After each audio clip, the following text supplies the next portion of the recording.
Hello, hi, namaskar to all my lovely students. In the previous session, we have completed 21 problems in inventory, right? Now we are into the one more problem, that is a 22nd problem. This question is asked in CA Foundation in recent batch, my dear student, asked in June 2024 for for how many marks? For a 5 marks. See what happened here. Manish closed his books of accounts on 31st March. कब close कर रहे 31st March every year.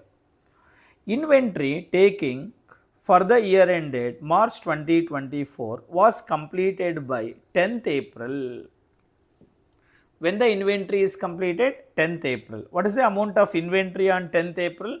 It is an amount of rupees 4,50,000. It is a stock on what date? 10th April 2024.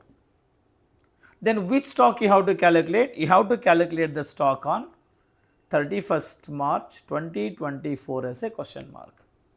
Comparatively, my dear student, this is your opening stock, right? This is going to be your opening stock, and based on the date, this is your closing stock. Fine. Now let us prepare a format. It is a problem number 22. Stock on 10th April 2024, it is an amount of rupees 4.5 lakh. Which stock we have to calculate? We have to calculate the stock on 31st March 2024 as a closing question mark. Based on the date, my dear students, this is your closing stock which is given to you. You have to calculate the opening stock. As we know very well that we are ascertaining the stock based on what account? Based on the trading account. Okay. So now let us write the stock date. The stock, it is on closing stock, right? By stock on 10th April 24, 4.5 lakh,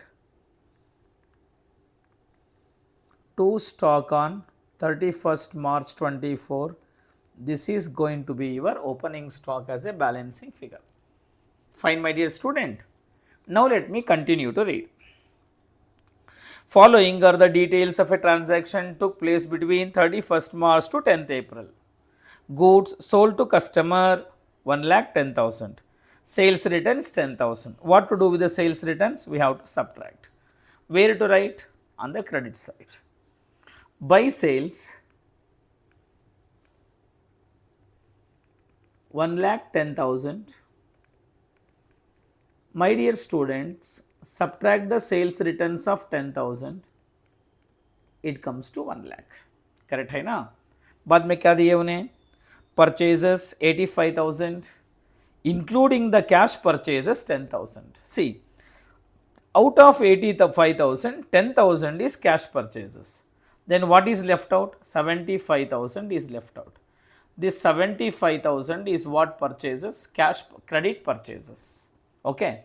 Cash purchase is 10,000, credit purchase is 75,000. In the debit side, to cash purchases 10,000, to credit purchases 75,000. Still you take the amount 85,000 in the inner column. Did you understood? Then what happened? Purchase returns is 2,500. What to do purchase returns? It is to be subtracted. Less purchase returns 2,500. Take 82,500 in the outer column. Did you understood? Out of 85, subtract purchase returns, you are getting 2,500 as a net purchases. What happened in the next one? See what happened here. Goods costing rupees 15,000 received in March. received in March.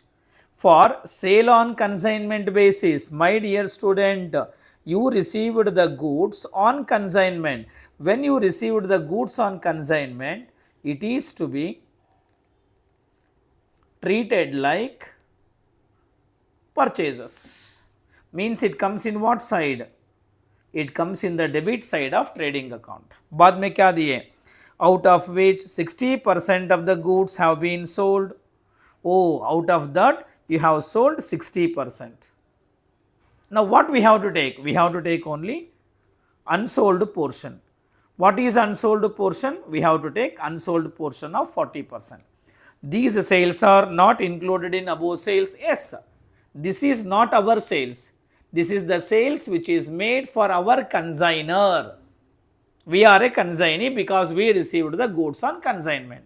Remember, in an earlier session, when I started a new problem on this particular session, I gave you so many points to be remembered.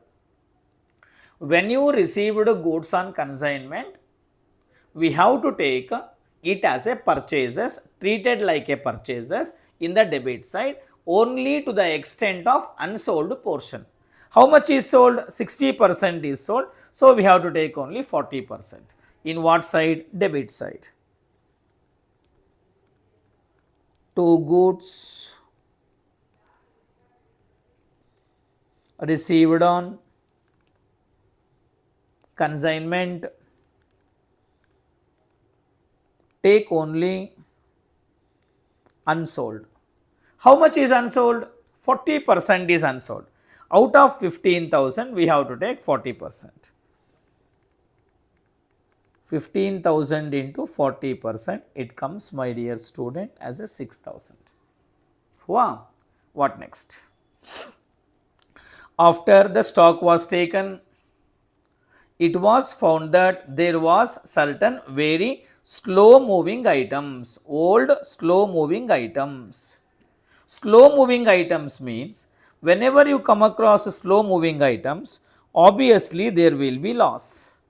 This loss is to be taken in the debit side of trading account. See, costing 14,850 and which should be taken at 9,500 to ensure disposal to the interested customer. Disposal means you have sold to your customer, interested customer. See, very important, my dear student, slow moving goods means what?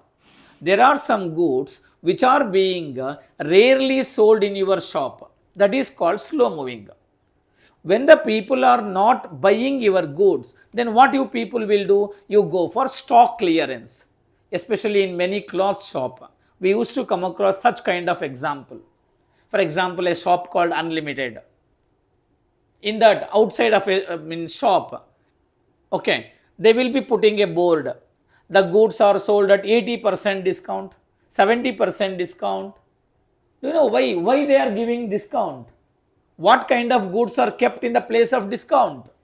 It is only those goods which are slow moving. When a shop is selling the goods called slow moving, they never be sold at MRP. Obviously, they are sold below the MRP. Here, the shop owner is going to make the loss on slow moving goods. That loss comes in the debit side. Here, see, my dear children, the slow moving goods are 14,850 cost.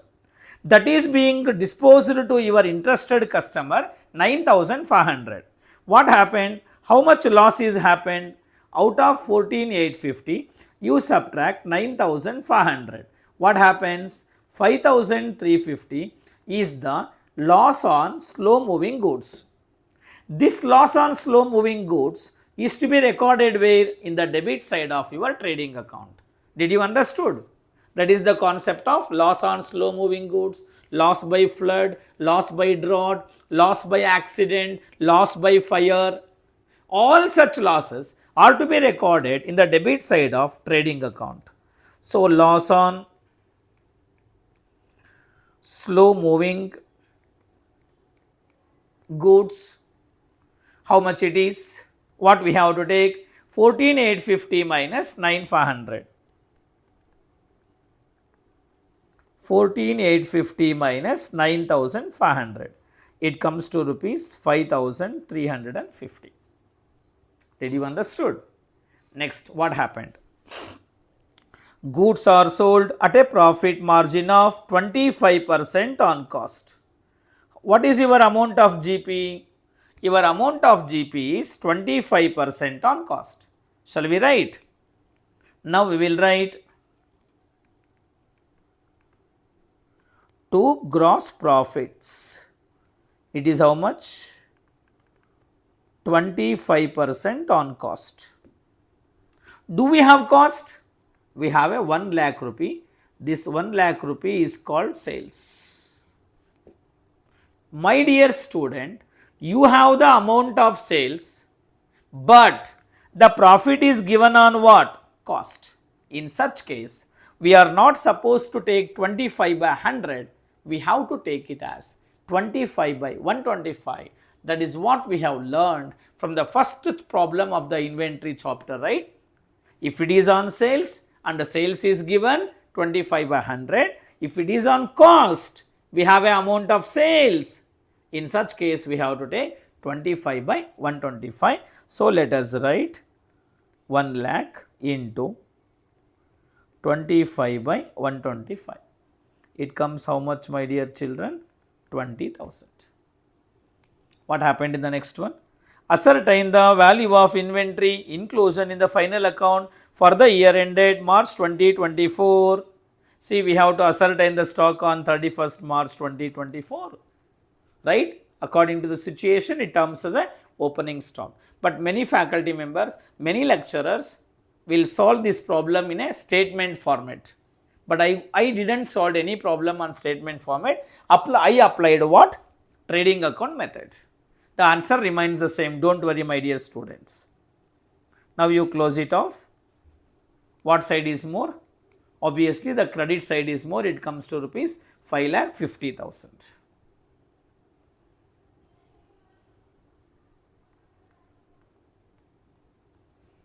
Out of 5,50,000, you need to subtract. This 82,500, 6,000, 5,350 and 20,000. Then your answer comes to rupees opening stock as 4,36,150.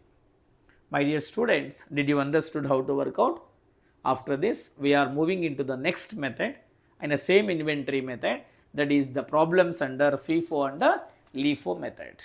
Okay. Take care. Bye-bye.